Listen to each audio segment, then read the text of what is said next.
Les chiffres de la criminalité connaissent une baisse au Burkina Faso. Selon le ministre de la Sécurité, le taux est passé de 7,23 en 2025 à 6,72 au premier semestre de 2026. Il s'agit du bilan de l'opération 8GA2, une initiative qui a permis aux forces de défense et de sécurité de réaliser plusieurs saisies.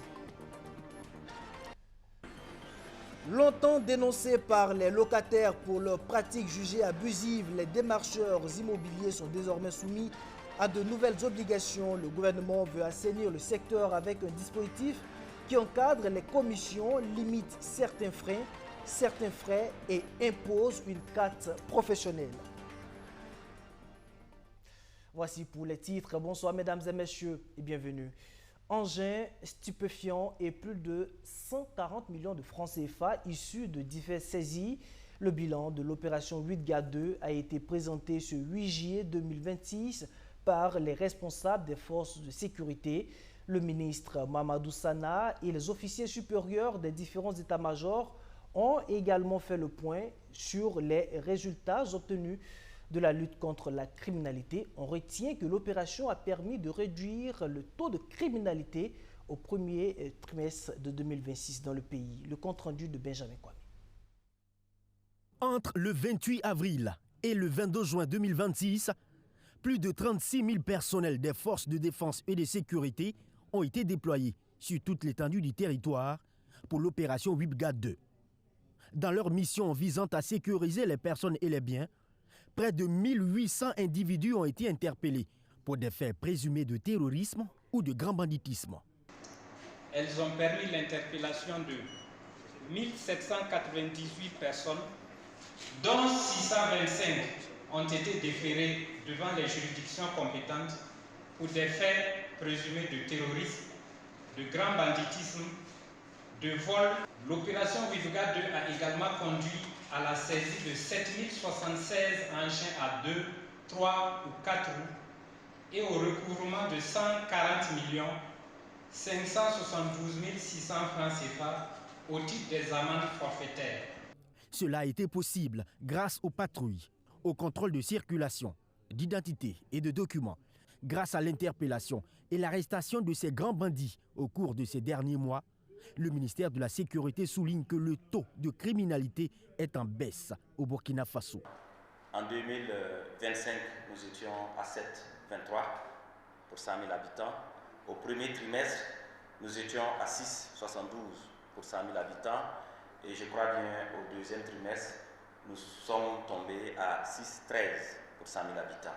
Donc, de façon macro, alors il y a une baisse drastique, bien sûr, de la criminalité sur l'ensemble du territoire national. Si les attaques à main armée, les cambriolages, les vols avec effraction sont contrés par les FDS, force est d'insister sur la vigilance et la dénonciation des cas suspects. C'est l'appel lancé par le ministre de la Sécurité. Chaque citoyen doit être désormais un gendarme, un eaux-forêt, un militaire, un GSP, un policier national, un policier municipal, un douanier. Il faut que chaque citoyen désormais, au feuille tricolore désormais, essaie de regarder son voisin. Alors, est-ce que mon voisin, il a un regard bizarre, méchant, agressif? Voilà, ça peut arriver parce qu'à la maison, il n'a pas peut-être débuté bien sa journée, mais déjà, c'est un comportement suspect. Parce que vous savez, quand vous partez pour mener une attaque, quelle qu'en soit votre formation, il y a cette dose d'adrénaline qui monte. Donc, il y a ce comportement que vous laissez entrevoir déjà sur le chemin. Et sur le chemin de la route, en circulation, Mahamadou Sana annonce que bientôt, ce sera la fin de la sensibilisation sur le port des casques. La phase de répression sera opérationnelle. Nous allons un jour nous lever un beau matin et exiger que les gens portent les casques. Soit tu portes ton casque et tu prends la route, soit tu refuses de porter ton casque et puis tu ne circules pas. En mai, nous étions à 148 décès. En juin, nous étions à 91 décès. Mensuellement, nous sommes autour de 1700-1800 accidents. Même ceux qui refusent de porter le casque à Ouagadougou, quand ils arrivent à Lomé ou à Cotonou, ils portent le casque.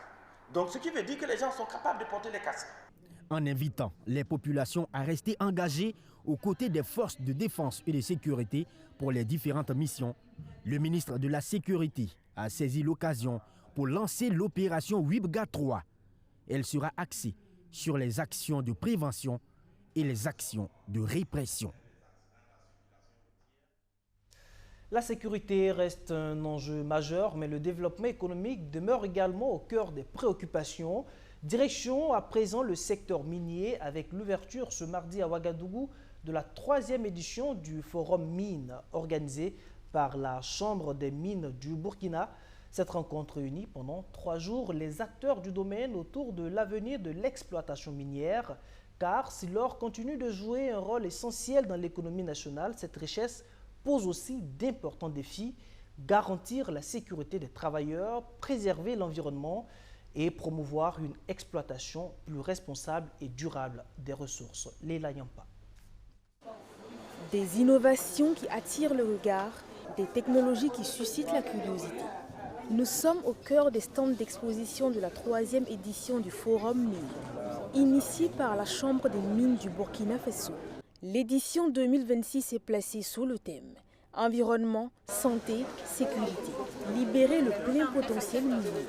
Un espace de réflexion stratégique, de dialogue et de partage d'expériences sur les bonnes pratiques en matière de santé, de sécurité au travail et de protection de l'environnement. Il s'agit de réfléchir comment développer une activité minière responsable, durable, afin que notre économie se porte au mieux, parce que l'or est le premier produit d'exportation du Burkina Faso, mais l'exploitation de l'or ne doit pas remettre en cause la santé des travailleurs, leur sécurité, remettre en cause l'environnement et remettre en cause le vivre ensemble. Durant 3 jours, experts, autorités publiques, sociétés minières, chercheurs et partenaires techniques mettent en commun leur expérience afin de prévenir les accidents de travail et améliorer la sécurité des employés. En ligne de mire, la promotion d'une exploitation minière bénéfique aux communautés.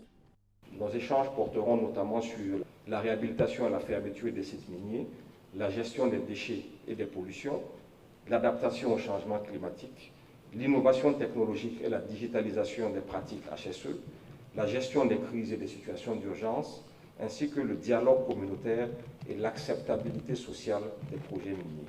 Une compétition estudiantine sur le thème du forum, un masterclass animé par des experts HSE. Pour le parrain de cette édition, la santé et la sécurité des travailleurs, tout comme la préservation des ressources naturelles, doivent demeurer au cours de tout projet minier. Il ne peut y avoir de développement minier durable sans une culture forte de prévention, de responsabilité et d'excellence.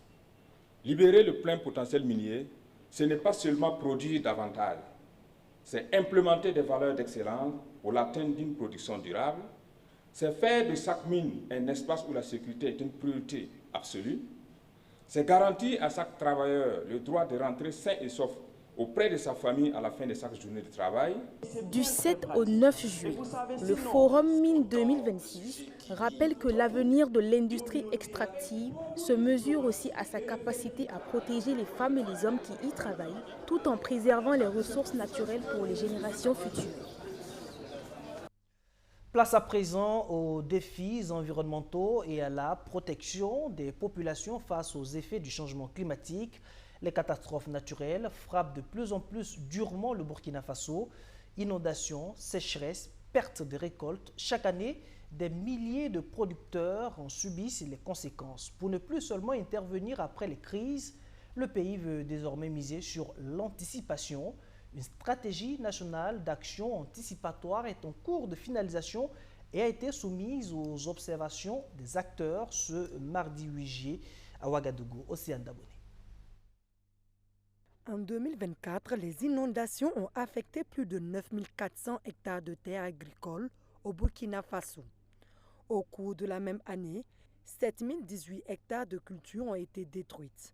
Ce sont des chiffres de la Direction générale des productions végétales.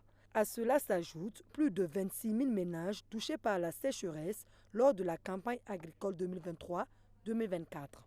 Face à ces données préoccupantes, le gouvernement prend de nouvelles mesures et joue la carte de l'anticipation. Cette stratégie nationale d'action anticipatoire est ainsi en cours d'élaboration. Prévue sur 5 ans, elle doit permettre de mieux organiser les interventions avant la survenue des crises. Le document est soumis à validation à ce cadre d'échange. La stratégie nationale d'action anticipatoire n'est pas un simple document administratif. Elle doit être un véritable gouvernail stratégique orientant notre pays vers une nouvelle et une meilleure anticipation des crises, une réduction significative des vulnérabilités, une protection accrue des populations et de leurs moyens d'existence. Cette stratégie s'appuie sur un état des lieux des mécanismes existants et propose un cadre d'intervention pour les prochaines années. Pour élaborer les documents, il faut faire ce qu'on appelle les diagnostics pour voir quelle est la situation exacte dans notre pays et peut-être dans le monde entier en lien avec les effets des changements climatiques, en lien avec les stratégies d'action anticipatoire. C'est ça qu'on appelle les diagnostics. Une fois on a fini de faire ces diagnostics, pour voir quels sont les risques de catastrophes que nous, Burkina Faso, peut rencontrer. Après avoir fait ces diagnostics, il fallait élaborer les documents. Et quand vous élaborez, c'est ça qu'on appelle la stratégie nationale d'action anticipatoire. Une fois on a fini d'élaborer les documents maintenant, il faut faire les plans d'action. Et les plans d'action peuvent être de façon triennale. Il y aura non seulement des axes en lien avec la sécurité alimentaire, il y aura un axe en lien avec la protection sociale, il y a également un axe en lien également avec la recette des financements. Parce que pour la mise en œuvre, sans financement également, vous ne pouvez pas mettre en œuvre. Donc c'est une des principaux axes dans ce sens. Après cette étape de validation, la stratégie nationale d'action anticipatoire devrait entrer dans sa phase opérationnelle avec la mise en œuvre des actions prévues et le déploiement des mécanismes adaptés aux différents risques. Voyons maintenant cette autre préoccupation du quotidien des Burkinabés, l'accès au logement. Au Burkina Faso, trouver un logement reste souvent un parcours difficile pour de nombreux citoyens. Entre commissions élevées, frais de visites multiples et manque de transparence, les plaintes sont régulièrement exprimées. Pour mieux encadrer les pratiques, les nouvelles règles viennent désormais réglementer l'activité des démarcheurs immobiliers avec pour objectif de rééquilibrer les relations entre propriétaires, intermédiaires et locataires. Cette plateforme est globalement saluée par les acteurs du secteur. Les démarcheurs soulèvent une autre préoccupation, le niveau toujours élevé des loyers. Le dossier est signé Abdourazak Traoré. Trouver une maison à louer à Ouagadougou ou dans d'autres villes relève souvent du parcours du combattant. Entre loyers élevés, commissions jugées excessives et frais imposés aux locataires, beaucoup dénoncent un secteur sans véritable encadrement. Désormais, le gouvernement veut remettre de l'ordre. Un nouvel arrêté encadre l'activité des démarcheurs de maisons. Plusieurs innovations destinées à assainir le marché locatif sont actées.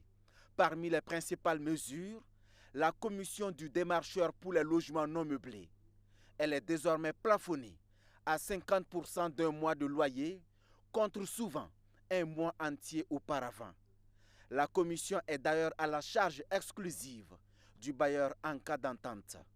Pour les logements meublés, la commission du démarcheur est fixée à un montant maximum équivalent à 10% du montant total du loyer envisagé. Les frais de visite sont également limités à 2 000 francs par visite. L'exercice du métier, lui, est soumis à une autorisation officielle. Pour de nombreux locataires, cette réforme était plus qu'une nécessité. Des usagers se sont plaints. Voilà. Parfois, ils ont usurpé, parfois, on les trouve des maisons, mais après, ils payent même le double, justement, aux démarcheurs. Tout était un peu à la tête du client. C'était géré, justement, en fonction de la naïveté, bien entendu, de ceux qui prenaient les maisons. Donc, aujourd'hui, s'il était regardant là-dessus, c'est important. Des bailleurs saluent aussi cette réglementation qui, selon eux, peut contribuer à instaurer davantage d'ordre et de confiance dans le secteur locatif. Avant d'être bailleur, j'ai été certainement locataire et j'ai été victime un peu de ça, où il fallait payer. Sinon, non seulement il faut leur donner leur carburant pour qu'ils aient été montrés, en plus, lorsque vous concluez, ils exigeaient quand même jusqu'à 1 mois de loyer. bon, ça ajouté aux 2 mois de caution, 1 mois d'avance que nous les bailleurs aussi on demande, mais ça devenait vraiment beaucoup. Les démarcheurs, premiers concernés par cette réforme, affichent pour certains leur adhésion aux nouvelles dispositions, même s'ils reconnaissent que la réduction des commissions impactera désormais leurs revenus. Pour plusieurs d'entre eux, le véritable problème reste toutefois le coût élevé des loyers, devenu difficilement supportable pour de nombreux ménages. C'est sur ce point-là que le gouvernement devrait plutôt réfléchir. Voilà. Parce que le coût du loyer, franchement, les maisons sont chères. On a des maisons sous nos mains qui font 1 mois, 2 mois, qui ne prennent pas. Ça ne nous arrange pas. Ça ne nous arrange pas. Ça n'arrange pas aux propriétaires. Pour les spécialistes du domaine immobilier, cet arrêté constitue une avancée importante dans l'organisation du secteur. J'avais déjà parlé de ça, où j'avais demandé vraiment à ce que le milieu du bail locatif soit assaini. Donc à ce niveau, pour moi, ça vient comme une action salutaire. Dieudonné Barkwende Savadogo, expert en droit immobilier, appelle à renforcer néanmoins les mécanismes de suivi et de contrôle pour une application efficace des textes. Déjà, le gouvernement a mis en place un office qui travaille déjà pour ça. Il y a l'ONCAC, qui est l'Office national de contrôle de la construction et des aménagements, qui est doté maintenant de pouvoir, qui est de travailler et à veiller à l'applicabilité des textes. Donc la seule différence par rapport à ma proposition, c'est de doter à l'ONCAC d'une brigade, c'est-à-dire des agents assez expérimentés qui agissent comme des policiers d'immobilier qui peuvent veiller vraiment sur ces aspects-là. Avec ce nouvel arrêté, le démarcheur est désormais tenu de déclarer l'identité des locataires aux forces de sécurité. L'exercice du métier sans carte professionnelle peut entraîner des amendes pouvant atteindre 300 000 francs CFA en cas de récidive. Quant aux autres manquements aux dispositions du texte, ils exposent les contrevenants à des sanctions administratives et pénales. La suite de ce journal, et nous parlons de la coopération entre le Burkina Faso et la Chine. L'Empire du Milieu qui célèbre cette année le 105e anniversaire de la fondation du Parti communiste chinois. À cette occasion, l'ambassade de Chine au Burkina Faso organise une exposition photographique consacrée aux grandes étapes de l'histoire du pays, à ses avancées économiques et technologiques ainsi qu'à l'évolution des relations entre Pékin et Ouagadougou. Une plongée dans l'histoire et la coopération sino-burkinabé proposée par Abdou Aziz Saré et Ezekiel Zakani. Les regards s'attardent sur chaque cliché. Au fil des photographies, les visiteurs entreprennent un véritable voyage à travers l'histoire contemporaine de la Chine. Chaque image raconte une étape, un visage, une transformation. Cette exposition photographique, organisée à l'occasion du 105e anniversaire de la fondation du Parti communiste chinois, retrace plus d'1 siècle d'histoire. Des premiers combats aux avancées de la Chine moderne, les œuvres présentées mettent en lumière le parcours d'un pays en pleine mutation. Ici, on vous retrace les premières heures des actions du président Xi Jinping, notamment dans les différentes formations. C'est le début de sa vie politique en fait. Au-delà de son histoire politique, l'exposition dévoile également les progrès enregistrés dans de nombreux domaines. Développement économique, innovation scientifique, amélioration des conditions de vie des populations, autant de thèmes illustrés par des images qui témoignent de la modernisation de la Chine et des ambitions qu'elle nourrit pour son avenir. On espère qu'à travers ce colloque et aussi des exposés photographiques, j'espère que les peuples burkinabés ou le gouvernement burkinabé peuvent tirer des expériences non seulement dans l'histoire du PCC, mais aussi pour votre quête pour la pour le développement, pour le renouveau national. Les visiteurs découvrent également une autre facette de cette exposition, celle des relations entre la Chine et le Burkina Faso.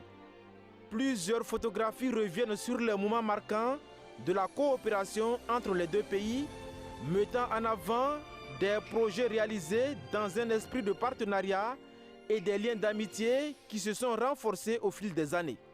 Eu égard donc à cette coopération-là, elle nous aide de façon impérative à développer notre économie, à nous sortir de la situation sécuritaire par le fait que nous avons du matériel de la part de la Chine. Il est important donc de reconnaître que la coopération entre le Burkina et la République populaire de Chine est excellente. La visite de l'exposition se prolonge par un colloque réunissant diplomates, universitaires, étudiants et invités. Les échanges portent sur le parcours de développement de la Chine, les mutations qu'elle a connues au cours du siècle écoulé et les perspectives de renforcement de la coopération sino-burkinabé. Une manière de faire dialoguer les images avec les idées et de prolonger la réflexion au-delà des photographies. Voyons à présent cette initiative qui met en avant la valorisation du patrimoine culturel national auprès des plus jeunes. 3 semaines après le lancement du mois artistique et culturel, les ministres en charge de l'enseignement de base et de la culture évaluent la mise en œuvre du programme sur le terrain. Dans la région du Guirico, les autorités ont visité les 3 écoles pilotes retenues pour cette phase expérimentale. Dessin, fabrication d'objets d'art, perlage ou encore lutte traditionnelle. Les élèves découvrent et s'approprient progressivement les pratiques culturelles et artistiques locales. Majid Bakon, Benjamin Kwame. 3 semaines après le lancement du mois artistique et culturel, le ministre de l'enseignement de base et son homologue en charge de la culture s'imprègnent ici de la mise en œuvre de ce programme sur le terrain. Dans les 3 écoles pilotes retenues pour le compte de la région du Guirico, entre dessin, fabrication d'objets d'art, perlage et lutte traditionnelle, ces tout petits s'approprient les pratiques culturelles et artistiques locales. Nous sommes épatés qu'en quelques semaines, les enfants ont pu apprendre beaucoup de choses. Nous avons vu donc des ateliers, plusieurs ateliers, de la saponification au perlage, en passant donc par les cocodonda. Ce sont des activités, nous pensons véritablement, qui vont occuper les enfants les vacances, tout au long des vacances, et ça va les occuper utilement. Pour Jacques Sosten Dingara, le mois artistique et culturel en phase pilote est un cadre de pérennisation des valeurs traditionnelles qui définissent le peuple burkinabé. Nous avons retrouvé une mamie très enthousiaste, une mamie qui était native de plusieurs savoirs. Nous voyons cette mamie transmettre tout ce qu'elle a. C'est une valeur qui pouvait disparaître, qui allait disparaître d'ailleurs, si elle n'avait pas eu cette occasion pour transmettre tout ce qu'elle est en train de transmettre. Ces visites effectuées dans ces écoles pilotes, à savoir le complexe scolaire Alpha Solidarité, l'école primaire Ouézinville et l'école camp militaire D, ont été précédées par une cérémonie de montée des couleurs. À cette occasion, le ministre Gilbert Ouedraogo a livré la teneur du discours du président du Faso à l'occasion du 2e anniversaire de la création de la Confédération des États du Sahel. La transmission des valeurs culturelles passe aussi par les livres qui nous aident à mieux connaître nos racines. Qui sommes-nous? D'où venons-nous et comment préserver notre identité dans un monde en constante évolution? Ces interrogations sont au cœur du nouveau roman de l'écrivain Thierry Milogo, intitulé « À la recherche de mon identité ». À travers cette œuvre, l'auteur invite notamment les jeunes à renouer avec les valeurs familiales et l'héritage culturel. La dédicace avec Léla Nyampa. Dans un monde en constante évolution, où les repères s'effacent peu à peu, la question de l'identité devient essentielle, surtout pour la jeunesse. C'est autour de cette réflexion que s'inscrit le nouveau roman de l'écrivain burkinabé Thierry Milogo, intitulé « À la recherche de mon identité » dédicacé ce jour. À travers son œuvre de 113 pages, l'auteur invite les jeunes à mieux comprendre qui ils sont, afin de mieux construire leur avenir sur des bases solides. Le roman met en scène deux adolescents, Were et Zodio, nés à Ouagadougou, qui vont découvrir au village les valeurs, les enseignements et les repères nécessaires à la construction de leur identité. Au-delà de la fiction, l'auteur aborde une question universelle, celle de l'identité, qu'elle soit familiale, sociale ou culturelle. Une préoccupation qui, selon lui, dépasse largement les frontières africaines. À travers cet ouvrage, c'est de dire à la nouvelle génération que même si nous sommes éloignés de nos identités, on peut toujours les retrouver. Nos identités ne sont pas perdues. C'est vrai qu'aujourd'hui, le monde moderne amène les enfants à s'intéresser à tout, sauf à ce qu'ils sont. Il suffit juste, quelquefois, qu'on leur donne les vrais repères. Donc, à travers cet ouvrage, c'est vraiment inviter les parents, les enfants, à se reconnecter à ce qu'ils sont. Un message qui a trouvé un écho favorable auprès des invités, venus nombreux soutenir cette nouvelle parution. Tous saluent une œuvre qui rappelle l'importance de la transmission des valeurs aux nouvelles générations. Le ministre me charge de lui transmettre ses chaleureuses félicitations. C'est un auteur prolifique, surtout qui fait dans l'endogène. L'endogène, il n'y a rien de tel. Déjà auteur de 3 ouvrages, Thierry Milogo est également éditeur. Son roman « À la recherche de mon identité » sera étudié lors de la 7e édition du camp vacances lecture prévu du 20 juillet au 8 août 2026. Le livre est vendu à 3 000 francs CFA à la librairie Mercury et sera bientôt disponible dans d'autres librairies. Dans un tout autre registre, l'autorité de régulation du secteur de l'énergie renforce les capacités des collectivités territoriales dans la planification énergétique au niveau régional. À Zignaré, une 50aine d'acteurs ont été réunis pendant 3 jours dans le cadre d'un atelier d'information et de sensibilisation sur le cadre juridique et institutionnel du secteur énergétique, une initiative qui vise à mieux outiller les collectivités dans la gestion et la planification des questions liées à l'énergie. Maxime Ilodo. Appelés à élaborer des schémas directeurs d'électrification, ces acteurs des délégations spéciales régionales et communales des QLC, du Kadiogo et de Oubri apprennent à maîtriser leurs responsabilités, les droits et les obligations des consommateurs. 3 jours durant, la 50aine de participants se familiarisent avec les nouvelles dispositions de la loi numéro 14 du 20 avril 2017 portant réglementation générale du secteur de l'énergie.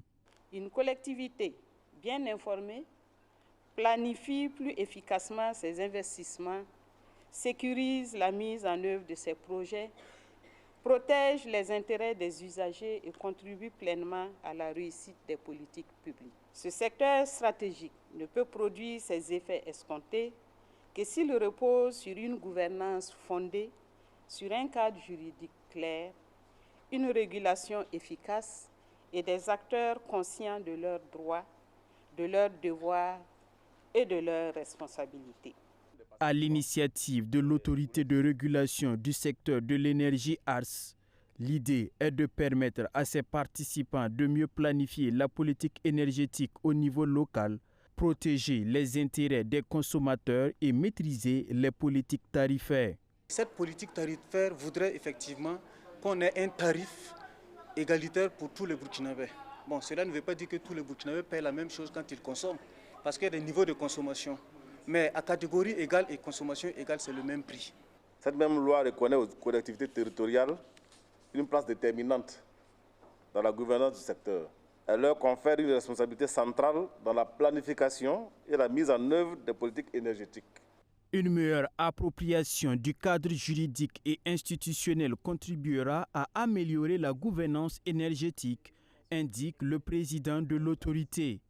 L'atelier de Zignaré illustre la volonté de l'ARS de rapprocher la régulation des acteurs territoriaux. Toujours dans le domaine de l'énergie, mais cette fois-ci du côté des initiatives privées. Après Ouagadougou, Alliot Système Énergie poursuit son déploiement avec l'ouverture officielle de sa nouvelle agence régionale à Bobo-Dioulasso. Cette représentation a été inaugurée samedi dernier en présence des autorités coutumières et administratives et plusieurs partenaires. Soto Justin Dabiri. Pour les entreprises, les ménages et les industries engagées dans la transition énergétique, une nouvelle solution est désormais disponible à Bobo-Dioulasso. Alliot Système Énergie, entreprise spécialisée dans les solutions d'énergie solaire, ouvre officiellement les portes de sa nouvelle agence régionale située à Bobo 2010 à une centaine de mètres du lycée communal Sani-Sagnon. L'entreprise entend ainsi se rapprocher davantage de ses clients et partenaires afin de leur proposer des solutions énergétiques innovantes, fiables, économiques et durables, adaptées aux besoins des particuliers comme des professionnels. Nous concevons, installons et assurons la maintenance des systèmes solaires performants adaptés aux réalités de notre pays. Nous réalisons également des audits énergétiques. Nous développons des solutions intelligentes de gestion énergétique, de comptage intelligent, de supervision, de suivi des performances et des facturations afin d'aider nos clients à mieux produire, mieux consommer et à maîtriser leur énergie. Parce que la transition ne s'arrête pas à la production d'énergie, nous sommes également engagés dans le développement de la mobilité électrique. Nous proposons des motos et des véhicules électriques adaptés aux réalités du Burkina Faso. Nous déployons des infrastructures de recharge ainsi que les stations de rechange de batteries, appelées SWAP, afin d'offrir une mobilité plus propre, plus économique et plus accessible. Des messages d'encouragement, de félicitations et surtout un appel à l'endroit de la population d'adhérer massivement à cette initiative, à cette dynamique-là qu'est le solaire. Partenaire stratégique d'Alliot Système Énergie, Orange Énergie Burkina a également réaffirmé son engagement à accompagner cette dynamique en faveur de solutions énergétiques innovantes et accessibles. Aujourd'hui, on a cette relation de fournisseur à client où ils nous fournissent un de nos produits phares qui est donc le Terrebox que nous commercialisons à travers nos distributeurs, nos apporteurs d'affaires, notre réseau de distribution afin que tout Burkinabé puisse avoir un accès fiable à l'énergie verte et surtout à moindre coût et avec des facilités de paiement que nous appelons donc dans notre jargon le pay as you go. Donc payer petit à petit jusqu'à ce que la solution appartienne au client final. Tout ce qui touche à l'énergie et surtout au développement de l'énergie solaire est stratégique. Et donc nous encourageons Alliot Système Énergie pour son initiative. Et également, nous invitons les entreprises, les ménages, les populations, les administrations à se rapprocher de cette entreprise. À travers cette nouvelle agence, Alliot Système Énergie ambitionne de rendre les solutions énergétiques plus accessibles aux populations de Bobo-Dioulasso et de l'ensemble de la région du Guiriko. L'entreprise entend ainsi contribuer à l'amélioration de l'accès à l'énergie, promouvoir les énergies renouvelables et participer activement au développement socio-économique local. Dernière ligne droite de ce journal, à Ouagadougou, la mobilisation autour de l'initiative présidentielle face au Mebo se poursuit avec l'adhésion de nouvelles structures publiques. Le week-end dernier, les communautés des universités virtuelles du Burkina, Thomas Sankara et l'Université Polytechnique de Ouagadougou ont apporté leur contribution à la fois physique et financière à ce chantier citoyen. Bamouri Traoré. Plus d'1,4 million francs CFA, c'est la contribution à l'initiative Faso Mebo de l'école polytechnique de Ouagadougou, de l'université virtuelle et de l'université Thomas Sankara. Pour les responsables de ces établissements, cette mobilisation illustre le rôle que doit jouer l'université dans la construction de la nation. Il souligne que les institutions d'enseignement supérieur ne doivent pas seulement transmettre des connaissances, mais aussi promouvoir les valeurs de patriotisme, de civisme, de solidarité et d'engagement citoyen. Les universités ne sont pas seulement donc, des structures d'enseignement, mais c'est aussi des structures qui apportent effectivement une plus-value à la société. Et ce matin, nous disons effectivement fiers d'être sur le site de Faso Mebo pour apporter aussi donc notre contribution à l'élan patriotique qui est engagée actuellement dans notre pays. Donc nous ne pouvons pas rester, n'est-ce pas, à marge de cette situation, en tout cas de ce mouvement noble que effectivement notre pays porte fièrement et dignement. Au-delà de la contribution en numéraire, les responsables universitaires, les étudiants et tout le personnel s'est mobilisé sur le site. Ils ont apporté également une contribution physique à la fabrication des pavés. Nous sommes là pour contribuer à confectionner les pavés. Parce que vous savez que les plus hautes autorités de ce pays ont une vision très claire, celle effectivement de bâtir par nous-mêmes notre pays. Donc nous sommes là en tant qu'universitaires pour contribuer à cette œuvre patriotique. Par cette double contribution, ces institutions d'enseignement supérieur de Ouagadougou réaffirment ainsi leur volonté d'accompagner les efforts de développement national et de faire de la citoyenneté active une valeur partagée par toute la communauté universitaire. Dans le même élan d'engagement communautaire, les organisations citoyennes poursuivent également leurs actions au service des populations. Le Lions Club Ouaga Oasis renouvelle ses instances dirigeantes. Affilié au district 403A3 du Burkina Faso, le club a organisé ce samedi à Ouagadougou sa cérémonie officielle de passation de charge entre le président sortant du mandat 2025-2026 et son successeur qui conduira les activités du club pour le mandat 2026-2027. Une nouvelle équipe qui entend poursuivre les actions sociales et humanitaires de l'organisation. On retrouve Bamouri Traoré. La cérémonie de passation de charge a rassemblé les membres du Lions Club International District 403A3, des lions de plusieurs clubs venus témoigner leur soutien à cette transition. Fidèle aux traditions du Lions Club International, le président sortant a dressé le bilan de son mandat, mettant en avant les principales actions réalisées au profit des communautés, les activités de renforcement de la vie du club, ainsi que les œuvres de solidarité conduites par l'engagement des membres. Et parmi ces réalisations, nous avons la réhabilitation de la maternité de Saponé, qui est quelque chose de visible et de palpable. Et nous avons eu aussi à faire des dons de fournitures scolaires. Nous avons aussi mené des activités dans le sens du dépistage de la vue, le diabète, donner des conseils. Maintenant, en termes de chiffres, on peut dire que nous avons mobilisé plus de 17 millions de francs CFA pour les œuvres sociales, donc pour la communauté. Et nous avons pu, en termes de nombre de personnes servies, plus de 400 000 personnes servies, plus de 6 000 personnes bénévoles mobilisées pour nos différentes activités. Recevant officiellement les attributs de sa nouvelle fonction, le président entrant à saluer le travail accompli par son prédécesseur avant de réaffirmer son engagement à poursuivre les œuvres humanitaires du Lions Club Ouaga Oasis.